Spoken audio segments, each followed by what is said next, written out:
Alors, quand on parle de l'écrit, on oublie deux choses. On oublie qu'il y a l'écrit. Aujourd'hui, pourtant c'est évident. Si j'écris à la main, ce qu'on appelle un manuscrit, c'est pas la même chose que si c'est imprimé ou écrit avec un ordinateur. Aujourd'hui, nous avons de plus en plus de difficultés à lire ce qui est écrit à la main par quelqu'un. Quelqu'un vous envoie une lettre écrite à la main. Il va falloir se casser la tête à comprendre ce qu'il a voulu écrire. Alors déjà, l'autre jour, je disais que quand les gens parlent, il faut déjà faire attention à comprendre ce qu'ils disent, à déchiffrer ce qu'ils disent, à identifier les mots qu'ils emploient. Alors que dans l'écrit, déjà les mots sont identifiés. Mais il faut aussi considérer que quelqu'un qui m'écrit dans sa propre écriture me pose des problèmes également. Est-ce que je comprends ce qu'il veut me dire? Sa façon d'écrire telle lettre et telle lettre, est-ce que moi, j'ai l'habitude de comprendre? Donc finalement, la disparition, parce qu'il y a encore 100 ans, on écrivait à la main essentiellement. Il y avait des ouvrages qui paraissaient, bien sûr, depuis l'invention de l'imprimerie, depuis le milieu du XVe siècle. Enfin, les gens correspondaient à la main. Voilà.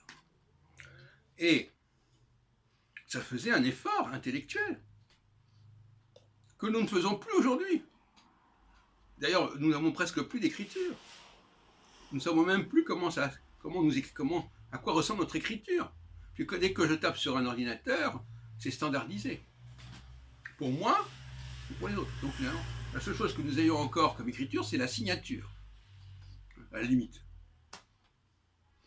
Donc il y a un problème. Alors l'autre jour, je parlais de l'hébreu.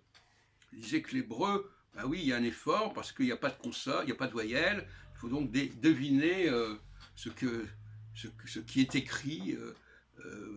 Regarder toutes les 4 figures. Tiens, il y a ces 3 lettres.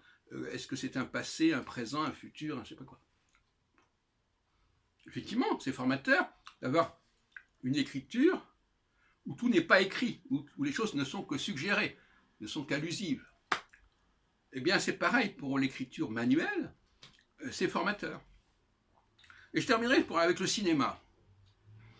Pourquoi le cinéma? Parce que le cinéma est allusif. C'est beaucoup plus exigeant pour l'intelligence de voir un film que de lire un journal. Ou un roman même. Un roman adapté au cinéma sera beaucoup plus difficile à comprendre que dans sa version écrite originale. Parce que le cinéma, il est allusif. Il suggère, il laisse entendre des choses. Et encore faut-il les capter. Il faut regarder. Il faut déchiffrer l'image. Il faut déchiffrer l'action. C'est pas écrit noir sur blanc. Et ce que je trouve bizarre, parce que moi je vais très souvent à la cinémathèque, c'est que à la fin d'un film, on doit se demander mais qu'est-ce qui a été dit? Qu'est-ce qui s'est passé? Qu'est-ce qu'on nous a raconté? Et les gens partent du principe qu'ils ont tout compris. Un film où on a tout compris, c'est un mauvais film en fait. Parce que ça veut dire qu'il est lourd, il a tout insisté, il a tout marqué, etc. Non, il vaut mieux que ce soit un film compliqué à comprendre, allusif. Et si c'est allusif, ça veut dire qu'il y a très peu de gens qui ont suivi, qui ont perçu l'allusion. Et donc il faut demander aux gens qui ont perçu l'allusion d'expliquer. C'est pour ça qu'à la limite, il faudrait qu'à la fin de chaque film, il y ait un débat pour savoir ce qu'on a compris, ce qui a été compris, ce qui a été dit dans ce film. Et ça n'est pas le cas. On se passe du débat. On dit, ah oui, ce film, on croit que tout le monde a compris. Il y a énormément d'imbéciles qui vont au cinéma et qui ne comprennent pas le film. Alors ils ont compris, alors ils ne comprennent pas le film, c'est une façon de parler, ils ont compris quelque chose, mais ils n'ont pas compris ce que disait le film. Ils ont mal compris, ils ont compris à côté de la plaque. Et alors chacun dit, tout le monde comprend ce que... Non. Alors il y a des gens qui comprennent bien le film, et qui vont vous expliquer, effectivement, que voilà, À un moment donné, le personnage a fait ceci, cela, ça a duré un quart de seconde, mais ça a été dit, ça s'est fait. Alors ça vous a échappé. Oui. Qu'est-ce qui vous a échappé quand vous avez vu ce film? On a le droit de poser cette question.